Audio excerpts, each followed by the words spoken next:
폐쇄된 건설 현장의 공기는 유독 무거웠다. 자욱한 먼지와 축축한 곰팡이 그리고 녹슨 철근의 비릿한 냄새가 코를 찔렀다.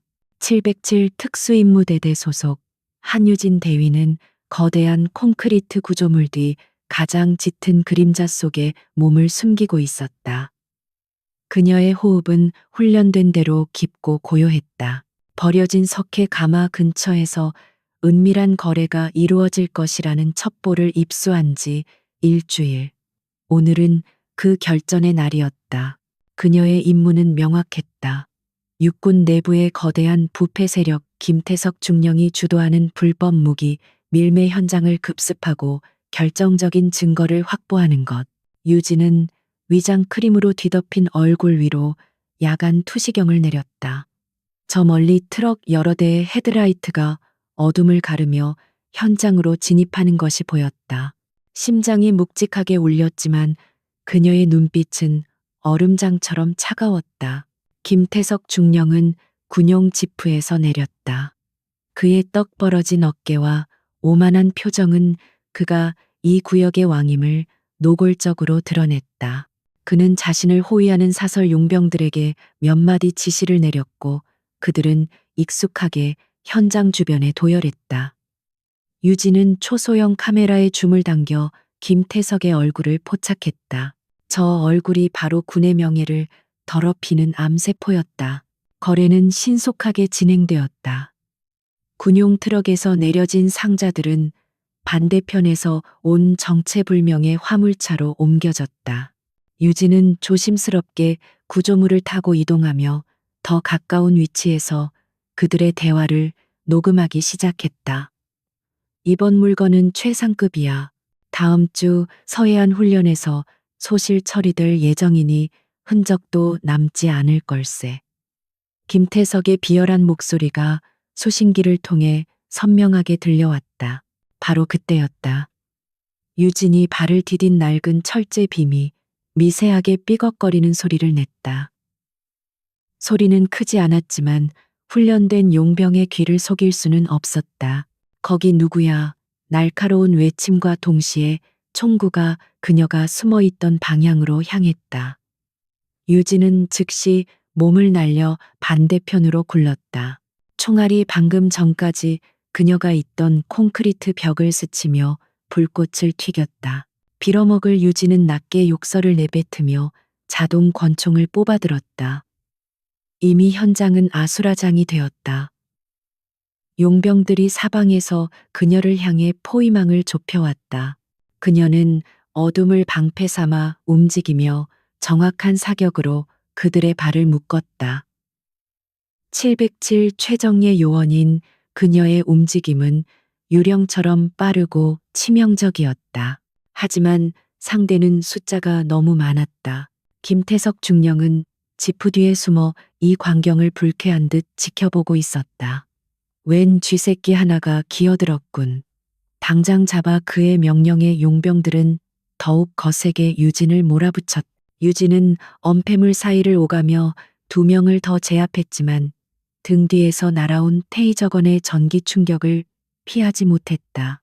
온몸이 마비되는 듯한 고통과 함께 그녀는 바닥으로 쓰러졌다.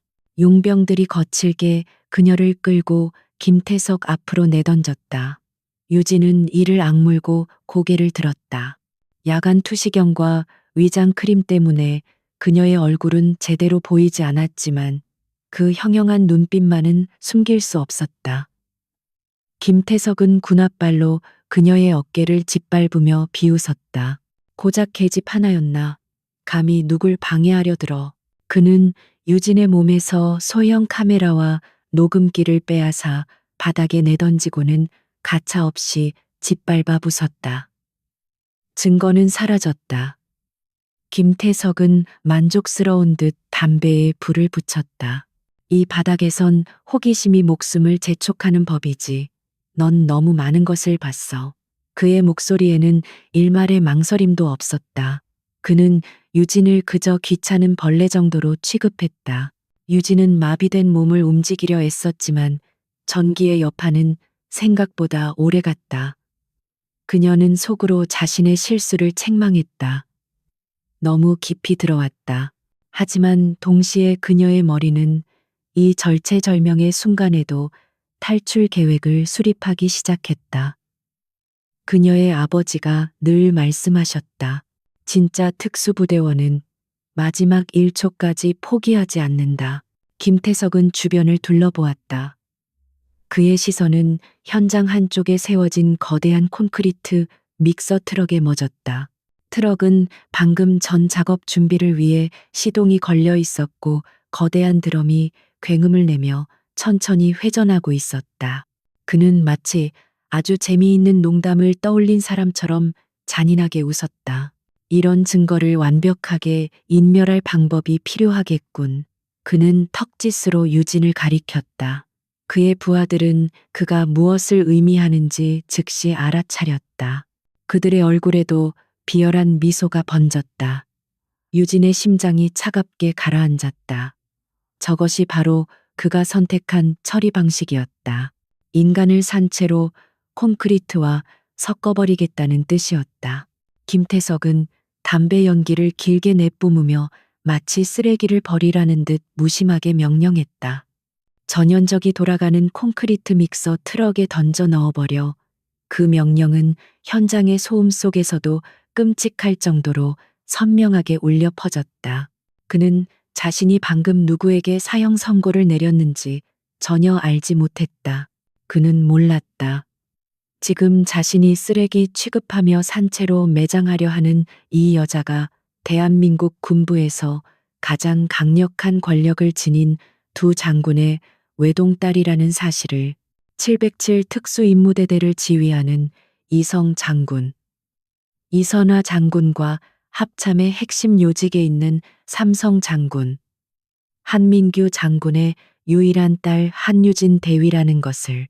두 명의 용병이 유진의 양팔을 우악스럽게 잡아 끌기 시작했다. 유진은 필사적으로 저항했지만 아직 몸의 마비가 완전히 풀리지 않았다. 그녀는 질질 끌려가며 믹서 트럭의 굉음을 들었다. 그것은 마치 지옥의 아가리처럼 느껴졌다. 김태석은 그 모습을 만족스럽게 지켜보며 차에 올라탈 준비를 했다. 그에게 그녀는 이미 시체나 다름없었다. 유진의 눈은 믹서 트럭의 회전하는 입구를 향했다. 공포가 아닌 불타는 분노와 냉철한 계산이 그녀의 머릿속을 스쳤다. 아직 끝나지 않았다. 절대 이대로 죽을 수는 없었다. 그녀는 용병의 소나기 안에서 아주 미세하게 손가락 끝에 힘을 주기 시작했다. 그녀의 군화 속에 숨겨진 마지막 비수가 아직 남아 있었다. 용병들의 거친 소나기가 그녀를 콘크리트 믹서 트럭의 입구로 끌고 갔다. 굉음을 내며 회전하는 드럼 속 어둠은 모든 것을 삼킬 듯 입을 벌리고 있었다. 김태석은 이미 그녀를 죽은 사람 취급하며 지프에 오르려 등을 돌린 상태였다. 바로 그 찰나 유진의 몸에 남아있던 마비의 잔재가 사라지고 통제력이 돌아왔다. 그녀가 기다리던 순간이었다.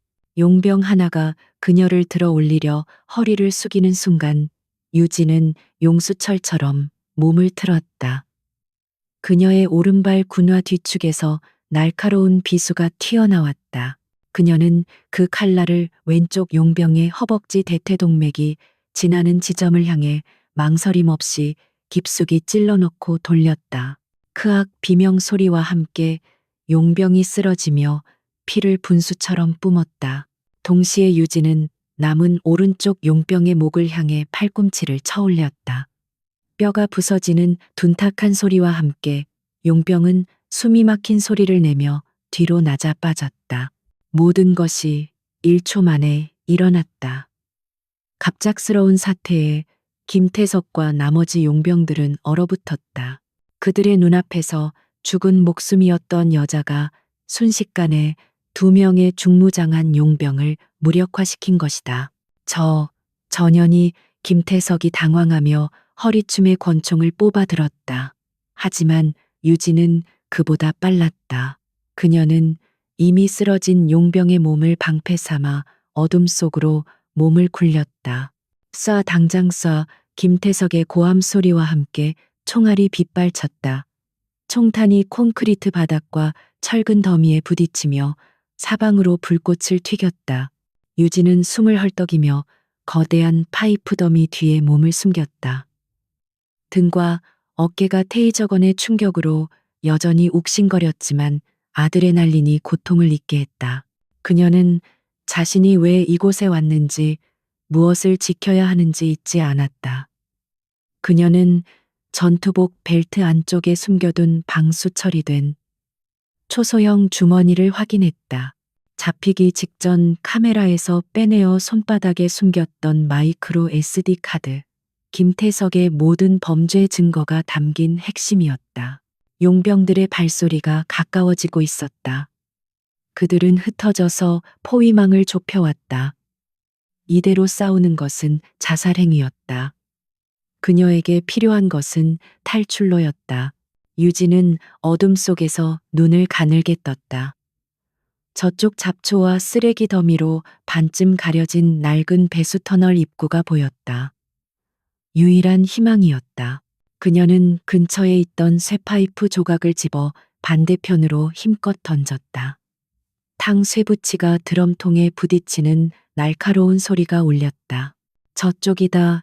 용병들의 주의가 즉시 그쪽으로 쏠렸고 총구가 일제히 불을 뿜었다. 유진은 그 찰나의 순간을 놓치지 않았다.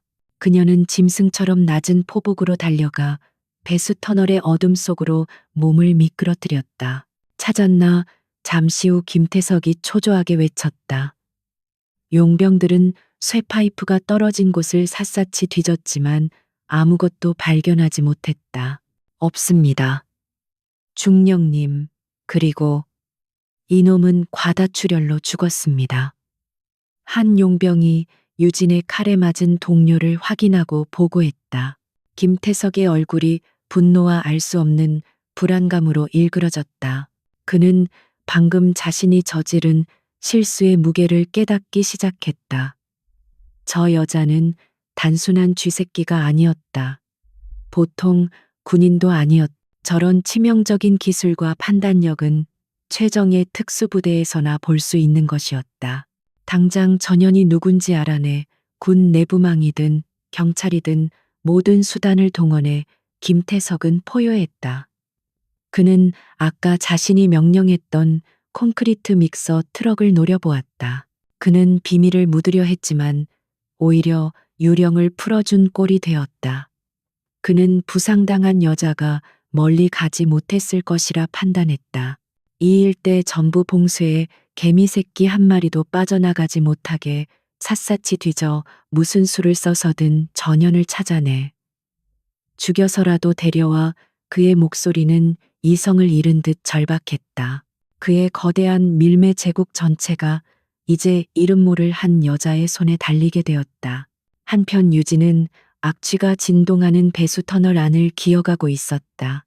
차가운 오물이 상처를 파고들었지만 멈출 수 없었다. 그녀는 벨트 속의 작은 SD 카드를 움켜쥐었다. 이것만 있으면 김태석을 무너뜨릴 수 있었다. 그녀는 하수 시스템의 더 깊은 어둠 속으로 전진했다. 등 뒤에서 들려오던 김태석의 고함 소리와 믹서 트럭의 굉음이 점차 멀어졌다. 상어의 아가리에서 가까스로 빠져나왔지만 진짜 사냥은 이제부터 시작이었다. 역한 하수구의 냄새를 뒤로하고 한유진은 차가운 새벽 공기 속으로 젖은 몸을 끌어냈다. 그녀가 나온 곳은 건설 현장에서 수킬로미터 떨어진 구도심에 버려진 골목이었다. 전신을 짓누르는 고통과 피로에도 불구하고 그녀의 감각은 맹수처럼 날카롭게 깨어 있었다.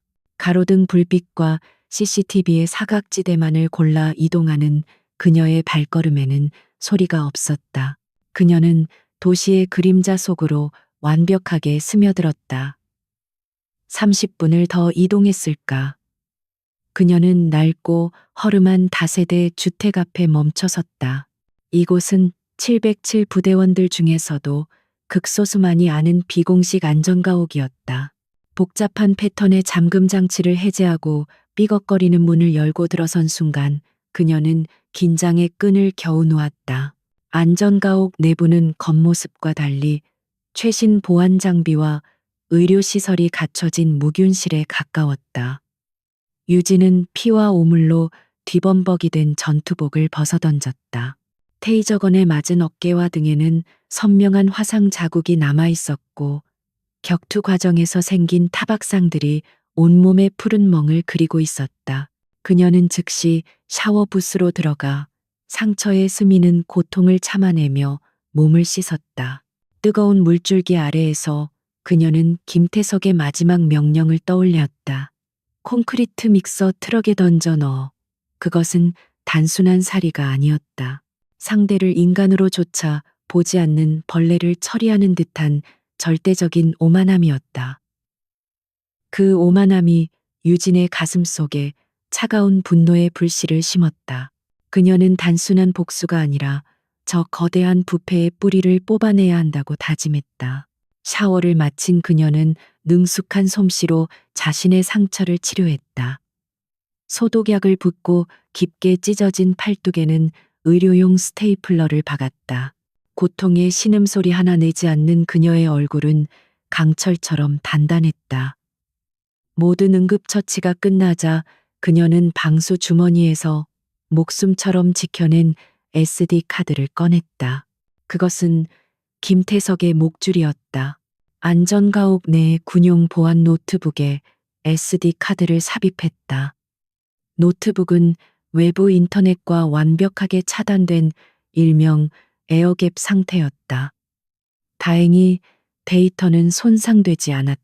김태석이 무기를 밀매하는 현장 영상, 그의 목소리가 담긴 대화 녹음 파일, 그리고 거래 장부로 보이는 암호화된 문서까지. 증거는 차고 넘쳤다.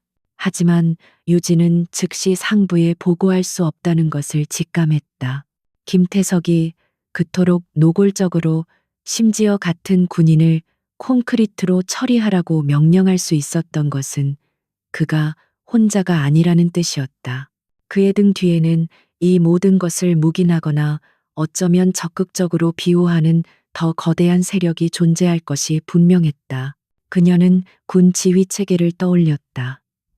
만약 이 증거를 정식 보고 라인을 통해 상부에 제출한다면 어떤 일이 벌어질까? 김태석의 백이 중간에서 이 보고를 가로채거나 증거를 분실 처리하고 오히려 자신에게 임무이탈 혹은 하극상의 누명을 씌울 가능성이 높았다. 김태석의 네트워크는 그녀가 생각하는 것보다 훨씬 깊고 어두운 곳까지 뻗어 있을 터였다. 그녀는 두 분의 부모님 한민규 중장과 이선화 소장을 떠올렸다. 아버지와 어머니라면 이 상황을 단번에 정리할 힘이 있었다. 하지만 유진은 고개를 저었다. 그들의 힘을 빌리는 것은 최후의 수단이었다. 이것은 그녀의 임무였고 그녀의 전쟁이었다. 또한 부모님을 이 더러운 진흙탕 싸움에 끌어들였다가 자칫 정치적인 역공을 맞게 할 수는 없었다. 그녀는 완벽한 증거와 명분 그리고 확실한 한 방을 준비해야 했다. 그녀에게는 공식적인 지원이 아닌 비공식적인 아군이 필요했다. 그녀의 머릿속에 단 한 사람의 얼굴이 떠올랐다. 강민준 소령. 과거 707에서 그녀와 생사를 함께했던 최고의 파트너이자 현재는 국방정보본부에서 유령이라 불리는 비밀 요원이었다. 그는 공식적인 기록 없이 그림자 속에서 가장 더러운 임무를 처리하는 인물이었다. 유진은 또 다른 특수 암호화 노트북을 꺼냈다. 여러 개의 가상 사설망 VPN을 경유하여 자신의 IP 주소를 완벽하게 세탁했다. 그녀가 접속한 곳은 오래전에 폐쇄된 대학 산악 동호회의 커뮤니티 게시판이었다. 그곳은 강민준과 그녀만이 아는 비상 연락 채널이었다. 그녀는 설악산 공룡능선 겨울철 루트 문이라는 평범한 제목의 글을 작성했다. 하지만 그 내용은 그들만의 암호로 가득 차 있었다. 조난 상태, 로프가 끊어지고 장비 대부분 유실, 공식 구조 요청 불가, 주변에 회색곰 김태석을 의미하는 은어 출몰, 즉각적인 비공식 지원 바람. 그녀는 자신의 현재 위치를 암시하는 좌표를 의미 없는 숫자 조합 속에 숨겨 넣었다. 메시지를 전송한 유진은 노트북을 껐다. 이제 그녀가 할 수 있는 것은 기다림뿐이었다. 강민준이 이 신호를 얼마나 빨리 포착하고 어떻게 움직여줄 것인가. 그는 그녀의 유일한 희망이었다. 안전가옥의 창밖으로 희미하게 동이 트고 있었다. 유진은 권총을 분해하고 다시 조립하며 다가올 또 다른 밤을, 그리고 반격의 순간을 차갑게 기다리고 있었다. 그녀는 더 이상 도망자가 아니었다. 반격을 준비하는 사냥꾼이었다. 김태석 중령의 사무실은 지옥이나 다름없었다. 그는 잿더리에 담배를 비벼 끄며 부하들을 노려보았다. 공기는 그의 분노와 초조함으로 무거웠다. 그 계집은 그림자 속으로 사라졌고 이틀이 지나도록 흔적조차 찾지 못했다. 그의 완벽했던 계획에 치명적인 균열이 생기기 시작했다. 그는 자신의 비밀 사무실에서 모니터를 노려보고 있었다. 건설 현장 입구에서 희미하게 찍힌 CCTV 영상이었다. 하지만 여자는 헬멧과 위장 크림으로 얼굴을 가리고 있어 신원 파악이 불가능했다. 젠장, 이 정도 기술력으로 고작 이따위 영상 하나 못 밝혀내. 68월츠. 그는 군 내부망을 통해 실종되거나 임무에서 이탈한 여군 장교를 샅샅이 뒤졌다. 하지만 한유진 대위는 없었다. 그녀는 현재 정상적인 장기 휴가 중으로 기록되어 있었다. 김태석은 그녀가 공식적인 군인이 아닐 수도 있다고 생각했지만 그녀의 움직임은 명백히 특수훈련을 받은 자의 것이었다. 중령님, 어쩌면 외부 용병일 수도. 부하 하나가 조심스럽게 입을 열었다. 김태석은 서류 뭉치를 그에게 집어 던졌다. 외부 용병. 그렇다면 왜 우리 군의 내부 정보에 접근한 거지? 멍청한 소리 집어치워. 그녀는 내부자야. 우리 중 누군가를 노리고 온 쥐새끼라고. 그의 광기는 두려움에서 비롯되고 있었다. 그는 자신이 콘크리트에 묻으려 했던 여자가 누구인지 몰랐지만 그녀가 자신의 모든 것을 파괴할 수 있는 열쇠를 쥐고 있다는 것은 알았다. 그는 더 이상 지체할 시간이 없다고 판단했다. 마지막 거래를 최대한 앞당겨야 했다. 모든 것을 현금화하고 이 나라를 뜨는 것이 상책이었다. 김태석은 보안회선을 통해 누군가에게 연락했다. 계획 변경이다. 다음 주 서해안 방어 훈련이 시작되는 날 밤에 물건을 넘긴다. 이미 포섭해둔 해안 경비대 쪽 라인은 문제없겠지. 그는 수화기 너머의 대답을 들으며 창밖을 노려보았다. 알아, 위험 부담이 크다는 거. 하지만 그만큼 깨끗하게 처리할 수 있어. 훈련 중 발생하는 약간의 소음과 혼란은 오히려 우리에게 완벽한 위장막이 될 거야. 그는 마지막 남은 모든 것을 걸기로 했다. 그 여자가 증거를 가지고 어디로 향했든 그가 이 나라를 떠난 후에는 아무 소용없을 터였다. 그는 자신의 네트워크가 그 정도의 시간은 벌어줄 것이라고 맹신했다. 그의 오만함은 여전했지만 그 밑바닥에는 분명한 균열이 자리 잡고 있었다. 같은 시각 안전가옥의 문이 정해진 아모노크 소리와 함께 열렸다. 한유진은 이미 권총을 든 채 문을 겨누고 있었다. 문틈으로 들어선 남자는 유진만큼이나 어둠에 익숙해 보였다. 국방정보본부 DIC 소속 강민준 소령. 그녀가 유일하게 신호를 보낸 단 한 사람이었다. 꼬리말이 아니군. 한대위. 강민준이 낮게 말했다. 그의 시선은 유진의 팔에 감긴 붕대와 멍든 얼굴을 빠르게 훑었다. 걱정보다는 익숙한 임무의 일부를 확인하는 듯한 감정 없는 눈빛이었다. 살아있어 다행이다. 유진은 권총을 내렸다. 신호는 확인했다. 회색 꼬미라. 김태석 중령을 지칭하는 암호치고는 꽤 귀엽더군. 그는 가방을 내려놓으며 말했다. 가지고 왔나? 유진은 말없이 SD 카드를 건넸다. 강민주는 자신의 특수 보안 노트북을 꺼내 데이터를 확인했다. 그의 표정이 처음으로 미세하게 굳어졌다. 영상과 장부를 확인하는 그의 눈동자가 빠르게 움직였다. 젠장. 이건 단순한 밀매가 아니야. 군 자체를 팔아넘기는 수준이군. 이 장부에 적힌 구매자들. 이놈 보통 배짱이 아니었어. 김태석의 배우가 누구라고 생각하지? 유진이 물었다.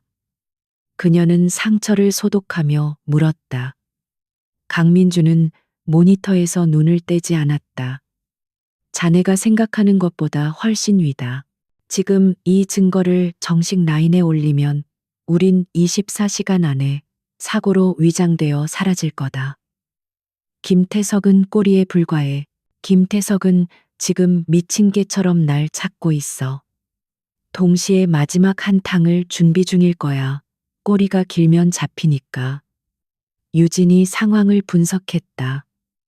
그는 서두르고 있어. 서두르는 사냥감은 실수를 하기 마련이지. 우린 그 실수를 이용해야 해. 강민주는 그의 비공식 정보망을 가동했다. 수십 개의 암호화된 채널을 통해 흩어진 정보 조각들이 모여들기 시작했다. 그는 군 내부의 암호화된 통신을 감청하고 위성 사진을 분석하며 김태석의 움직임을 역추적했다. 2명의 유령 요원이 거대한 부패 세력을 상대로 평행선을 그리는 수사를 시작한 것이다. 여기 있다. 서해안 방어 훈련. 다음 주 월요일. 김태석이 그 훈련의 일부 기동부대를 통제하고 있어. 강민준이 드디어 의미 있는 정보를 찾아냈다. 그는 훈련 계획표와 김태석의 최근 동선을 대조했다. 모든 것이 하나로 맞춰지고 있었다. 유진의 눈이 날카로워졌다. 훈련을 위장막으로 쓰려는 건가? 그 이상이야. 훈련이 시작되면 서해안 일대의 모든 레이더와 감시망이 일시적으로 군사 통제하에 들어간다. 그 혼란 속에서라면 탱크를 통째로 빼돌려도 아무도 모를걸. 강민준의 목소리가 낮아졌다. 그는 위성 사진과 항만 물류 데이터를 대조했다. 찾았다. 인천항 제3부두 훈련 구역과 아슬아슬하게 겹치는 사각지대야. 훈련 당일 밤 등록되지 않은 대형 화물선이 정박할 예정이야. 목적지는 불명확하지만 아마도 분쟁 지역 중 하나겠지. 유진은 일어섰다. 상처의 고통 따위는 잊은 지 오래였다. 그가 무기를 옮기는 걸 막는 게 아니야. 그가 거래하는 현장을 덮쳐야 해. 구매자와 판매자를 한 번에 잡아야지. 김태석이 마지막으로 웃는 순간 그 면상을 짓밟아 줘야겠어. 그녀의 목소리는 얼음처럼 차가웠다. 군경이나 헌병대는 안 돼. 김태석의 귀가 어디에 있는지 몰라. 강민준이 동의했다. 완벽하게 독립된 타격조가 필요해. 김태석의 지휘 계통, 그리고 그의 배후 세력으로부터도 자유로운 팀. 이 모든 오물을 한 번에 쓸어 담을 수 있는 팀. 그런 팀이 있나? 유진이 물었다. 강민주는 잠시 망설였다. 있어. 하지만 그들은 오직 최고위층의 직접 명령에만 움직여. 국방부 장관이나 혹은 그 이상의 지시, 공식적으로는 존재하지 않는 부대지. 이 증거라면 충분하지 않나? 유진이 SD 카드를 가리켰다. 증거는 충분해. 문제는 우리가 이 증거를 어떻게 그들에게 전달하느냐지. 그리고 그들이 우리를 이 유령들을 믿어줄까? 강민주는 유진을 바라보았다. 이것은 목숨을 건 도박이었다. 유진은 창밖의 어두운 도시를 바라보았다. 김태석이 그녀를 던져 넣으려 했던 차가운 콘크리트 믹서의 굉음이 귓가에 다시 울리는 듯했다. 그는 날 산채로 묻으려 했어. 그를 대낮에 가장 밝은 빛 속으로 끌어낼 거야. 누가 타버리든 상관없어. 그녀는 결심했다. 이 함정은 김태성만을 위한 것이 아니었다. 그의 뒤에 숨어 군을 좀먹는 모든 세력을 향한 선전포고였다. 루트를 찾아 우리가 직접 그 최고위층에게 브리핑할 수 있는 루트. 좋아. 그럼 함정을 파자. 김태석이 스스로 제 무덤을 파고 들어가도록 만들겠어. 강민준의 눈에도 결의가 섰다. 그들은 김태석의 마지막 파티를 그들의 데뷔 무대로 만들기로 결정했다.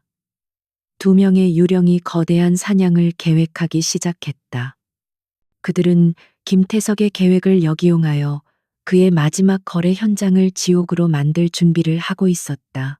김태석 중령은 자신의 손톱 밑이 타들어가는 듯한 초조함을 느꼈다. 그날 이후 일주일이 지났지만 그 여자의 행방은 여전히 오리무중이었다. 건설 현장에서 유일하게 수거한 것은 격투 중에 떨어져 나간 것으로 보이는 피와 진흙에 오염된 전투복 조각과 부서진 통신 장비의 파편뿐이었다. 그는 자신의 비밀 정보망을 총동원했다. 경찰, 국정원, 심지어 민간 흥신소까지. 그는 그 여자의 신원을 밝히기 위해 말 그대로 미친 개처럼 날뛰었다. 그는 그 여자가 누구인지 알아야 했다. 자신의 목에 칼을 들이밀고 있는 적이 누구인지 알아야 다음 수를 둘 수 있었다. 아무것도 안 나옵니다. 중령님. 지문은 오염되어 대조가 불가능하고 전투복 조각은 표준 군용이지만 식별 번호가 훼손되었습니다. 부하의 보고는 김태석의 분노에 기름을 부을 뿐이었다. 그는 잿더리를 벽에 집어 던졌다. 유리가 깨지는 파열음이 방안을 울렸다. 무능한 새끼들 고작 여자 하나를 못 찾아서 이 난리야. 찢어진 천 조각이라도 들고 군 보급창을 다 뒤져.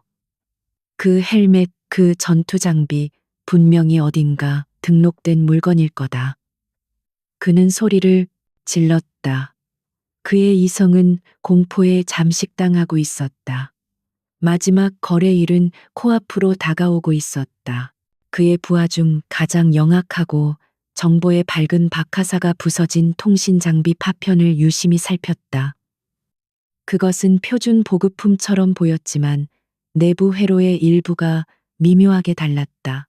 군수사령부에서 근무했던 경험이 있는 박하사는 그것이 일반 부대에서는 사용하지 않는 특수 개조된 모델일 수도 있다는 의심을 품었다.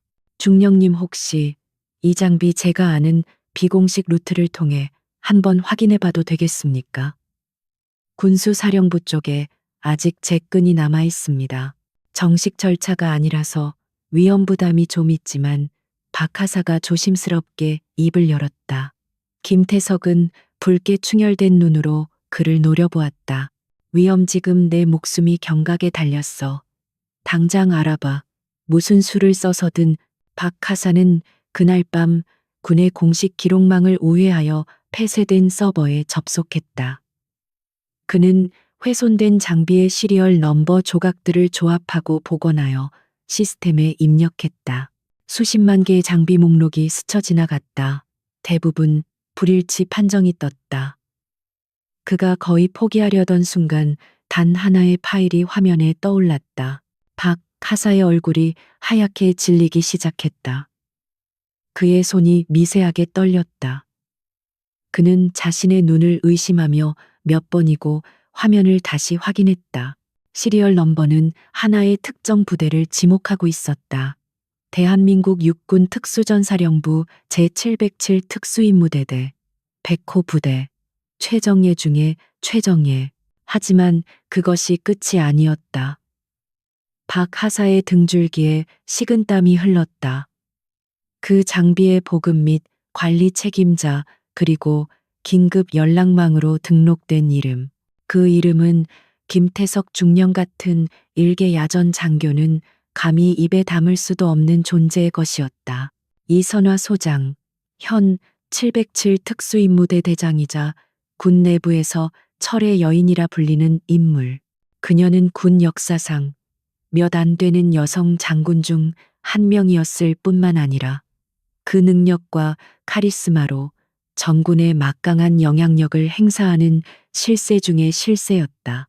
박하사는 숨이 멎는 것 같았다. 그는 떨리는 손으로 김태석에게 전화를 걸었다. 중령님. 찾은 것 같습니다. 그런데 이건 그의 목소리는 공포에 질려 있었다. 김태석은 한밤중에 걸려온 전화에 짜증을 내며 받았다. 찾았으면 당장 보고해. 누구야? 그년. 707입니다. 그 여자는 707 소속입니다. 박하사의 말에 김태석은 순간 할 말을 잃었다. 707 그들이 왜 자신을 하지만 다음 순간 그는 오히려 광포하게 웃었다. 707 감히 707 따위가 내 구역을 침범해 배짱 한번 좋군. 이름은 당장 이름대. 박하사는 마른 침을 삼켰다. 이름은 특정할 수 없었습니다. 하지만 그 장비의 관리 책임자가 이선화 소장입니다. 정적이 흘렀다. 김태석의 거친 숨소리만이 전화기 너머로 들려왔다. 이선화 소장. 그 이름이 가진 무게를 김태석도 모르지 않았다. 그는 자신이 건드린 것이 단순한 쥐새끼가 아니라 호랑이의 굴이었다는 것을 어렴풋이 깨닫기 시작했다. 하지만 그는 이미 너무 멀리 와버렸다. 여기서 멈추면 그는 모든 것을 잃고 군사재판에 회부되어 불명예스럽게 추락할 터였다. 그의 오만함은 이성적인 두려움을 억눌렀다. 이선화라고 그래서 뭐 장군이면 법 위에 있나. 김태석은 일부러 더 큰 소리로 외쳤다. 그는 스스로를 세뇌시키고 있었다. 그 여자가 이선화의 직속 부하라는 거겠지. 감히 내 뒤를 캐줘와. 아주 잘 됐어.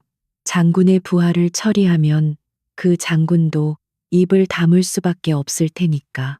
하지만 중령님 만약 그 여자가 박하사가 무언가 더 말하려 했지만 김태석은 전화를 끊어버렸다. 그는 책상 위에 있던 위스키를 병째 들이켰다. 가슴이 불타는 듯 뜨거웠지만 두려움은 가시지 않았다. 그는 이선화 소장의 얼굴을 떠올렸다. 냉철하고 자비심 없기로 유명한 지휘관. 그래, 오히려 잘된 일이야. 김태석은 스스로를 다잡았다.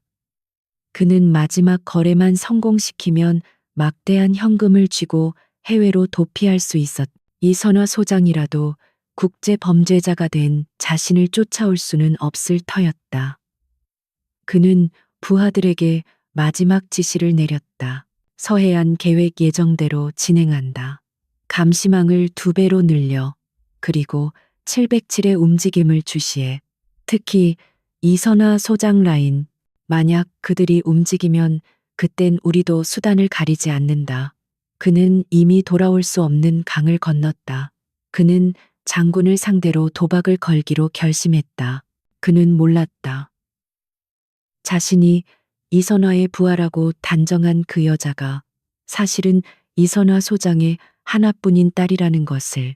그는 자신이 적으로 돌린 것이 단순히 이성 장군이 아니라 딸을 지키기 위해서라면 지옥까지도 쫓아갈 어미 호랑이라는 사실을 전혀 알지 못했다. 그의 오만함은 그를 가장 끔찍한 파멸의 길로 인도하고 있었다. 서해안 방어 훈련의 포성이 멀리서 울려 퍼지기 시작한 밤. 인천항 제3부두는 짙은 바다 안개와 기만적인 정적 속에 잠겨 있었다. 훈련 구역으로 지정된 이곳은 모든 민간 선박의 접근이 통제되었고 오직 김태석 중령의 지휘를 받는 특수임무 차량들만이 분주하게 움직이고 있었다. 김태석은 부두 끝에 정박한 거대한 화물선 앞에서 선적 작업을 지휘했다. 군용 트럭에서 내려진 상자들이 쉴 새 없이 배 안으로 옮겨졌다. 상자 안에는 K 소총 신형 대전차 미사일, 심지어 군용 드론까지 한 개 사단을 무장시킬 수 있는 분량의 무기들이 담겨 있었다. 그의 얼굴은 마지막 거래에 대한 흥분과 극도의 긴장감으로 상기되어 있었다. 이선화 소장의 이름이 계속 그의 뇌리를 맴돌았지만 그는 이 배가 공해상으로 나가는 순간 모든 것이 끝난다고 스스로를 다독였다. 그는 자신의 네트워크가 이 마지막 순간을 지켜줄 것이라 확신했다. 하지만 김태석은 알지 못했다. 그의 완벽한 계획을 지켜보는 눈이 항구의 가장 높은 크레인 위에 있다는 것을. 한유진 대위는 야간 투시경을 통해 부두 전체의 경계 태세와 인력 배치를 꼼꼼히 확인하고 있었다. 그녀의 곁에는 강민준 소령과 그가 이끄는 국방정보본부 DIC의 비공식 타격팀 에코사의 팀원 2명이 함께였다. 총 30명, 외곽 초소 8명, 부두 입구 4명, 선박 주변에 18명, 모두 김태석의 사병들이거나 매수된 용병들입니다. 유진이 낮은 목소리로 보고했다. 그녀의 목소리는 파도 소리에 완벽하게 묻혔다. 강민준 소령이 고개를 끄덕였다. 우리의 목표는 선박의 출항을 저지하고 김태석을 생포하는 것, 그리고 구매자의 신원을 확보한다. 구매자는 이미 배 안에 타고 있는 것 같습니다. 10분 전 검은색 세단 한 대가 보안 검색 없이 선박 내부로 진입했습니다. 에코사의 저격수가 보고했다. 유진은 숨을 골랐다. 이제 모든 조각이 맞춰졌다. 그녀는 자신의 전투복을 점검했다. 등에는 일주일 전 입은 화상 자국이 여전히 따끔거렸지만 그녀의 신경은 강철처럼 벼려져 있었다. 작전 개시, 플랜 알파. 강민준의 명령이 이어졌다.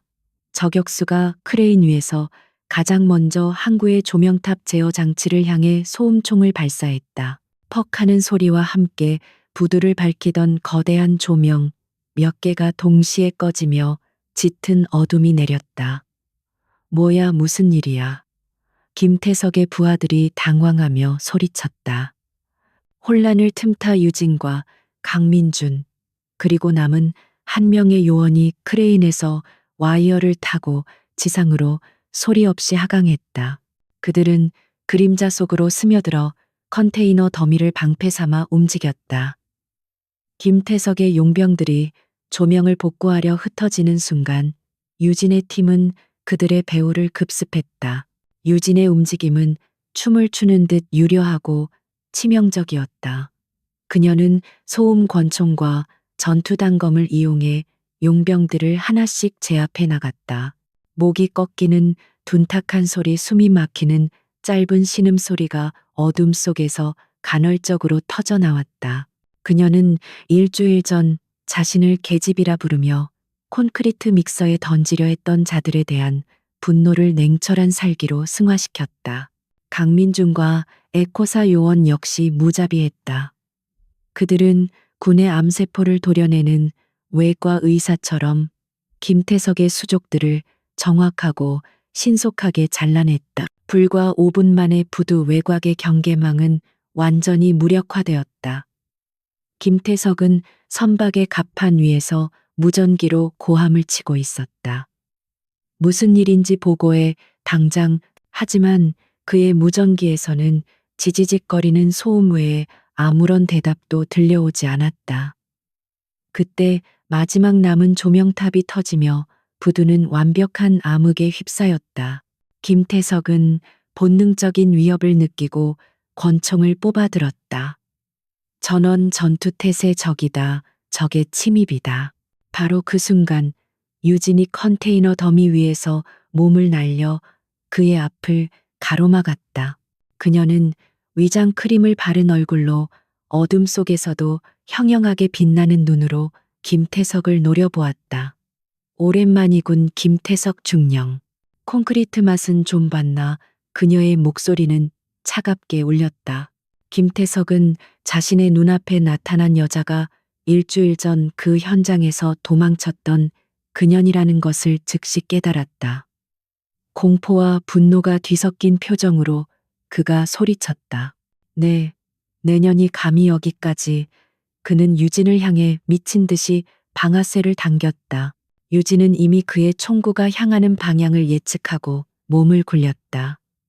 총알이 그녀가 방금 서 있던 자리를 꿰뚫었다. 유진은 구르면서 동시에 권총을 발사했다. 총알은 김태석의 어깨를 스치며 피를 튀겼다.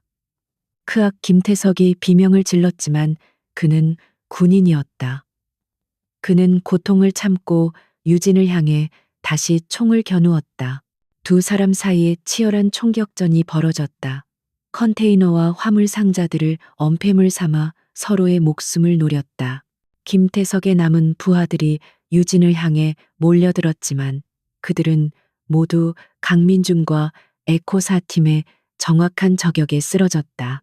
이제 이 부두에는 유진과 김태석 단둘만이 남은 것처럼 보였다. 내년 정체가 뭐야? 날 방해하는 놈이 누구든 살려두지 않겠어. 김태석은 탄창을 갈아 끼우며 포효했다. 그는 이성을 잃어가고 있었다. 자신의 완벽한 제국이 고작 여자 하나에 의해 무너지고 있다는 사실을 받아들일 수 없었다. 그는 자신의 모든 것을 이를 바해야 이 여자를 죽이고 자신도 죽겠다는 듯 광기에 휩싸였다. 유진은 대답하지 않았다. 그녀는 김태석의 총알이 떨어져 가는 패턴을 계산하고 있었다. 그녀는 엄폐물에서 뛰쳐나와 김태석을 향해 돌진했다. 김태석은 당황하며 마지막 남은 총알을 발사했지만 유진은 이미 그의 품 안으로 파고든 후였다. 유진은 김태석의 총을 든 손목을 꺾어버렸다. 뼈가 부러지는 소리와 함께 김태석이 고통스러운 비명을 질렀다. 유진은 그의 명치를 팔꿈치로 가격하고 이어 목을 향해 수도를 날렸다. 김태석은 거구에도 불구하고 맥없이 쓰러졌다. 그는 숨을 헐떡이며 바닥에 쓰러져 유진을 올려다보았다. 그의 눈에는 더 이상 오만함은 남아있지 않았다. 오직 패배와 죽음에 대한 원초적인 공포만이 가득했다.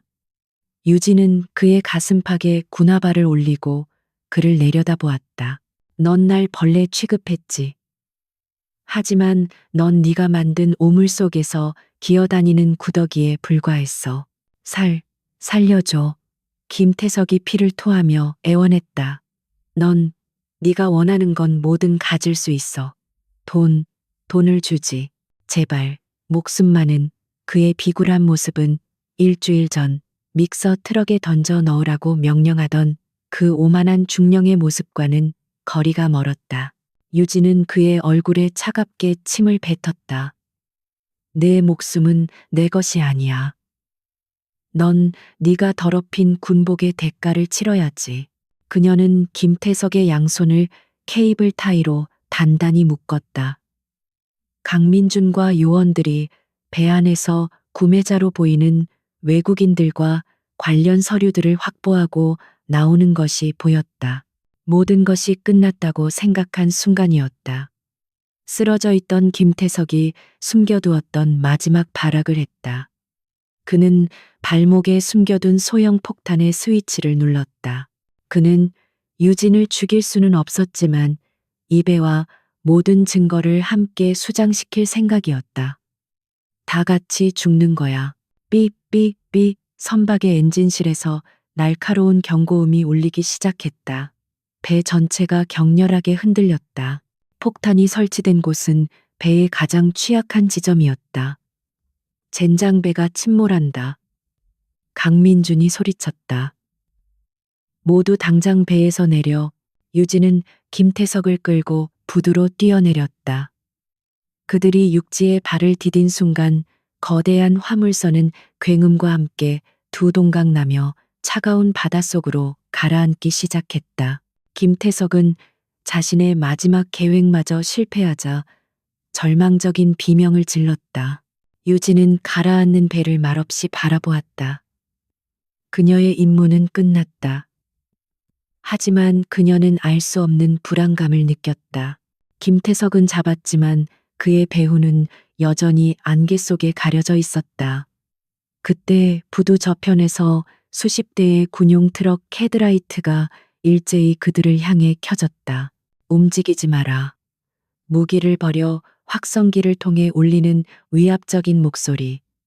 정식 군부대가 현장에 도착한 것이다. 하지만 그들은 유진과 강민준의 지원군이 아니었다. 그들의 총구는 정확히 유진과 강민준, 그리고 김태석을 동시에 겨누고 있었다. 유진은 그들의 부대 마크를 확인하고 심장이 차갑게 식는 것을 느꼈다. 그들은 헌병대도 정보본부도 아니었다. 그들은 수도방위사령부 직할 기무부대. 김태석의 배우가 직접 보낸 이들이 틀림없었다. 수십 개의 총구가 유진과 강민준, 그리고 그들에게 제압당한 김태석을 동시에 겨누었다. 칠흑 같은 어둠을 뚫고 나타난 그들은 수도방위사령부 수방사 직할 기무부대원들이었다. 그들의 전투복에는 헌병대나 정보본부와는 전혀 다른 날카로운 방패 문양이 새겨져 있었다. 유진은 이들이야말로 김태석이 믿고 있던 배후 세력임을 직감했다. 부대원들 사이를 헤치고 한 중령이 걸어 나왔다. 그의 이름은 박성훈. 그는 유진과 강민준을 마치 벌레 보듯 훑어보았다. 그의 눈에는 어떠한 동요도 임무 수행의 긴장감도 없었다. 오직 차가운 처리의 의지만이 담겨 있었다. 그는 이 상황을 덮기 위해 파견된 해결사였다. 김태석은 이 상황을 보고 절망 대신 희미한 희망을 느꼈다. 그는 박성훈 중령을 알아보았다. 그는 자신의 불법적인 사업을 묵인하고 비호해주던 더 높은 라인의 직속 부하임을 알고 있었다. 김태석은 이제 자신이 구출될 것이라 확신하며 피범벅이 된 얼굴로 비열한 미소를 지으려 했었다. 어둠 속에서 쥐새끼들처럼 뭘 하는 거지. 박성훈이 유진에게 총구를 겨누며 조롱하듯 말했다. 당신들이 누군지는 모르겠지만 지금 국가보안시설에서 불법적인 작전을 수행한 혐의로 체포한다. 당장 그 범죄자를 인계해라. 너희들의 불법 놀이는 여기서 끝이다. 강민준이 유진의 앞을 막아서며 자신의 신분증을 꺼내려 했다. 우리는 국방정보본. 하지만 박성훈은 그의 말을 잘랐다. 정보본부, 우리가 확인한 바로는 오늘 밤 이곳에 정보본부의 공식 작전은 없었다. 너희들은 부대를 이탈한 불법 무장 단체일 뿐이야. 박성훈의 말은 명백했다. 그는 유진과 강민준을 김태석과 한패로 묶어 처리할 생각이었다. 김태석을 구출하고 모든 것을 아는 유진과 강민준은 교전 중 사살로 보고할 계획이었다.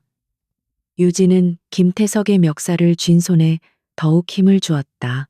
그녀는 이를 악물었다. 이자는 반역자다. 당신들은 그 반역자의 공범인가? 입 다물어 박성훈이 소리치며 유진에게 총을 겨누고 다가왔다. 마지막 경고다. 무기 버려 수방사 기무부대원들이 일제히 총의 안전장치를 풀었다. 일촉즉발의 상황. 유진과 강민준은 수적으로 절대적인 열세에 몰렸다. 그들이 최후의 저항을 결심한 바로 그 순간이었다. 부두 입구에서 더 많은 차량의 엔진 소리가 들려왔다. 이번에는 군용 트럭이 아니었다. 날카로운 경광등 불빛과 함께 별이 밝힌 장군 지휘 차량들이 위압적인 기세로 달려오고 있었다.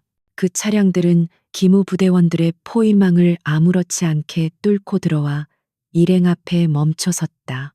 모든 이의 시선이 그곳으로 향했다. 차량 행렬은 정확히 두 부대로 나뉘어 있었다. 한쪽은 707 특수임무대대의 검은색 작전 차량들이었고 다른 한쪽은 합참의장 직속 경호대의 차량들이었다. 부두의 공기가 순식간에 얼어붙었다. 이것은 단순한 개입이 아니었다. 뒷좌석 문이 열리고 먼저 한민규 합참 삼성 장군이 내렸다. 그의 육중한 존재감만으로도 부두 전체가 숨을 죽이는 듯했다.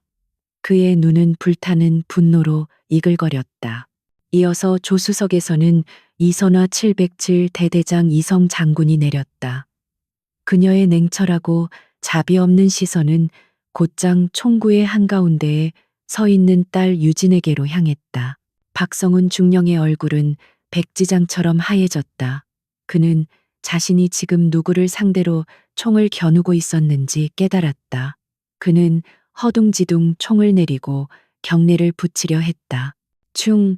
충성. 아니, 장군님들께서 어찌 이 아심한 시각에 이런 누추한 곳까지. 그는 공포에 질려 말을 횡설수설했다. 김태석 역시 두 사람을 보고 숨이 멎었다. 한민규 중장과 이선화 소장, 그가 평생을 두려워하고 피해 다녔던 군부의 최고 실세들이었다. 그들이 왜 이 더러운 밀매 현장에 그것도 동시에 나타났단 말인가. 그는 이 상황을 도저히 이해할 수 없었다. 단지 불길한 예감이 그의 온몸을 감쌌다. 이선화 장군은 박성훈 중령에게는 눈길조차 주지 않았다. 그녀는 피와 오물 그리고 땀으로 뒤범벅이 된 유진에게로 똑바로 걸어갔다. 그녀의 시선은 딸의 팔에 감긴 붕대와 멍든 얼굴을 빠르게 훑었지만 그녀의 목소리는 여전히 707 대대장 지휘관의 그것이었다. 한유진 대위.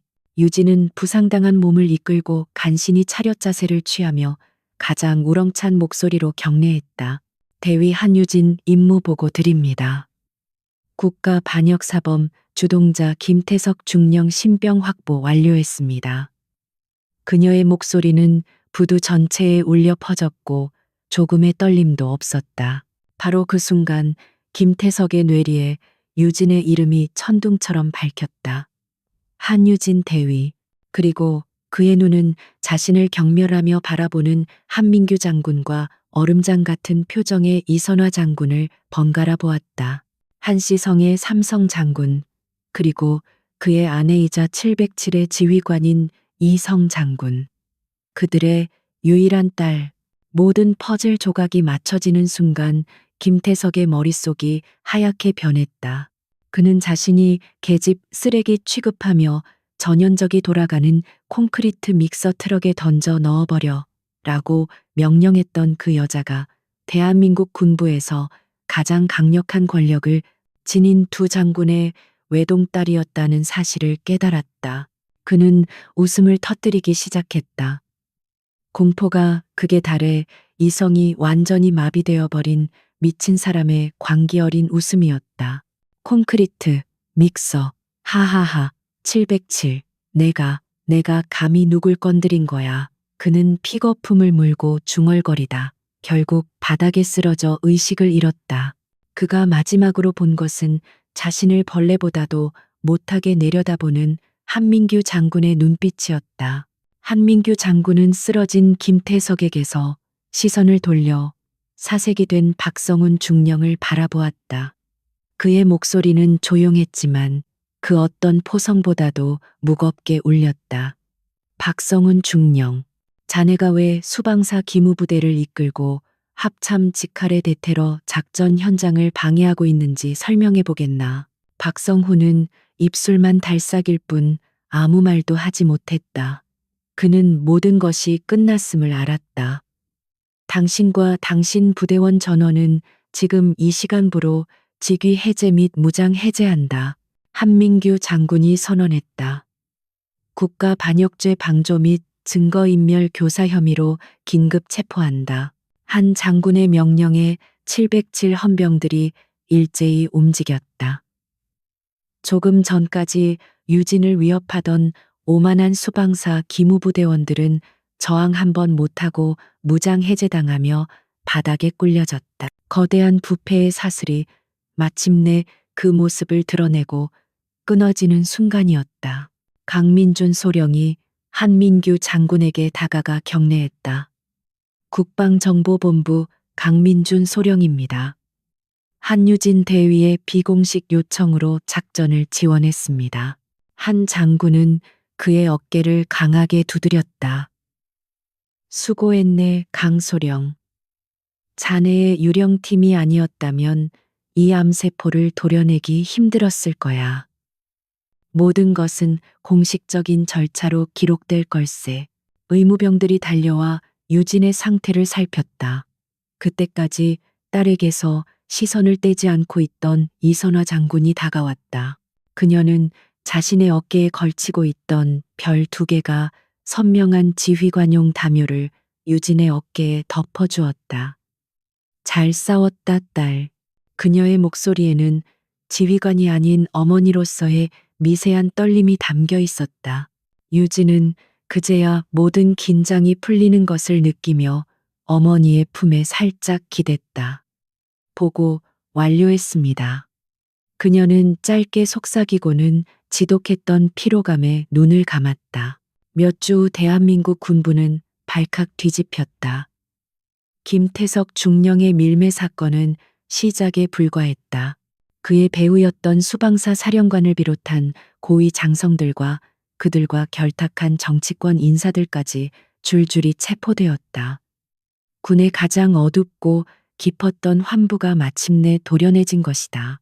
휴가를 받은 유진은 서울이 내려다 보이는 부모님의 집 테라스에 서 있었다. 상처는 거의 아물었고 그녀의 눈은 다시 특유의 강인한 빛을 되찾았다. 그녀의 옆으로 강민준이 다가와 따뜻한 커피를 건넸다. 이제 좀 쉴만한가? 유진은 커피를 받아들며 고개를 끄덕였다. 아니, 이제 시작이지. 그녀가 안개 낀 도시를 내려다보며 말했다. 아직 우리가 청소해야 할 쓰레기가 많이 남아 있어. 2사람의 눈이 다시 한번 어둠 속에서 빛을 지키는 사냥꾼의 그것처럼 날카롭게 빛났다.